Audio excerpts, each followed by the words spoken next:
पाकिस्तान का वो बीच जो ना किसी ने देखा और ना वहां तक पहुंचने की सबकी रसाई है।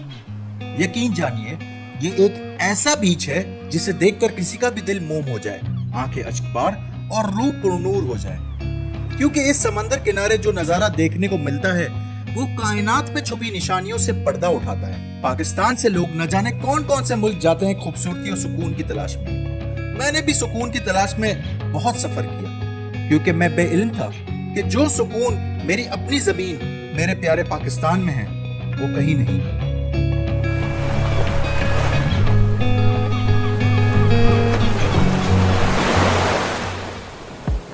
हेलो गाइस, मैं हूं मिस्टर एजी, थोड़ा सा मिस्टीरियस और बहुत ही ज्यादा क्रेजी। जिस बीच का जिक्र मैं कर रहा हूं वो गवादर शहर से 73 यानी 73 किलोमीटर दूर एक बयाबान में है। ये जगह बलूचिस्तान के मकरान बेल्ट की साहिली पट्टी में वाक़ई है। दरअसल इस जगह पहुंचना इतना आसान इसलिए नहीं है क्योंकि ये पाक ईरान बॉर्डर से सिर्फ 60 यानी 60 किलोमीटर दूर है।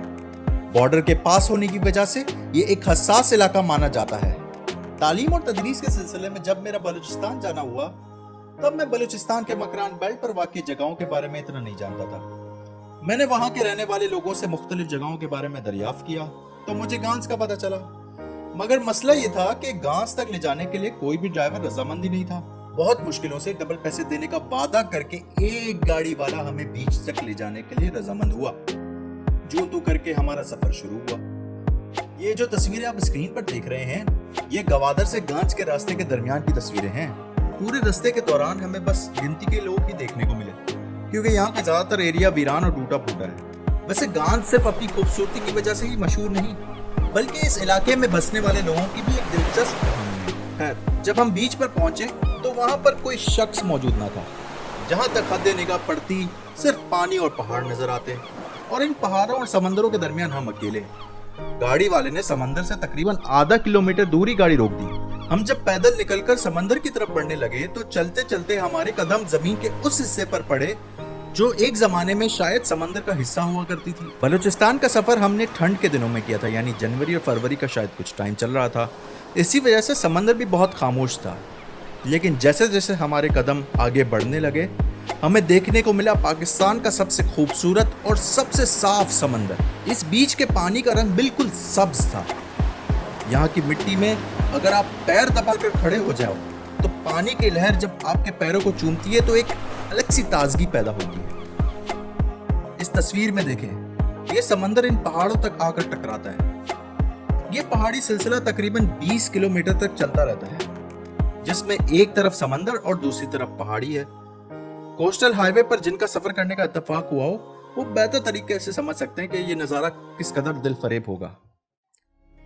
वीडियो के शुरू में मैंने गांस में रहने वाले लोगों की पोशीदा कहानी का जिक्र किया था। तो हुआ कुछ यूं कि 16वीं सदी यानी 16th सेंचुरी में पुर्तगालियों यानी पोर्चुगीज ने बलूचिस्तान की इन साहिली पट्टियों पर कब्जा कर लिया।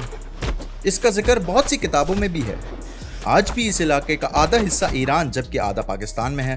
खैर, तो कुछ यूं हुआ कि पुर्तगालियों ने जब ये हिस्सा अपने हाथ में लिया तो वो इन साहिलों को एज अ पोर्ट यूज करते थे सामान की तिजारत के लिए, और यूं बहुत से पुर्तगाली यहाँ पर आकर बसने लगे। मगर 1800s में हिंदुस्तान में बरतानवी राज नाफिज हुआ, जिसके बाद पुर्तगालियों पर हमला करके ये इलाका अंग्रेजों ने अपने कब्जे में ले लिया। मगर उस हमले के वक्त पुर्तगालियों के पास इतने जहाज मौजूद ना थे कि वो सब के सब अपने वतन लौट सकें। तो कुछ खानदान गांस के इलाके में ही रह गए और फिर अंग्रेज हुकूमत से छुपकर मकरान बेल्ट के पहाड़ों में पनाह ले ली। आज भी ये माना जाता है कि वहां के रहने वाले लोग पुर्तगाली हैं, क्योंकि उनकी आंखें सब्ज, रंगोरा और जिसामत पुर्तगालियों जैसी है।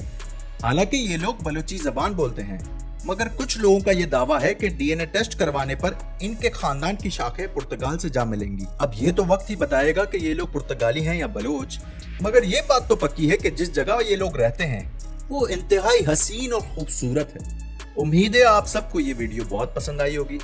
प्लीज मेरा चैनल जरूर सब्सक्राइब करें और वीडियो अपने दोस्तों के साथ शेयर करके गांस जाने का प्लान बनाएं।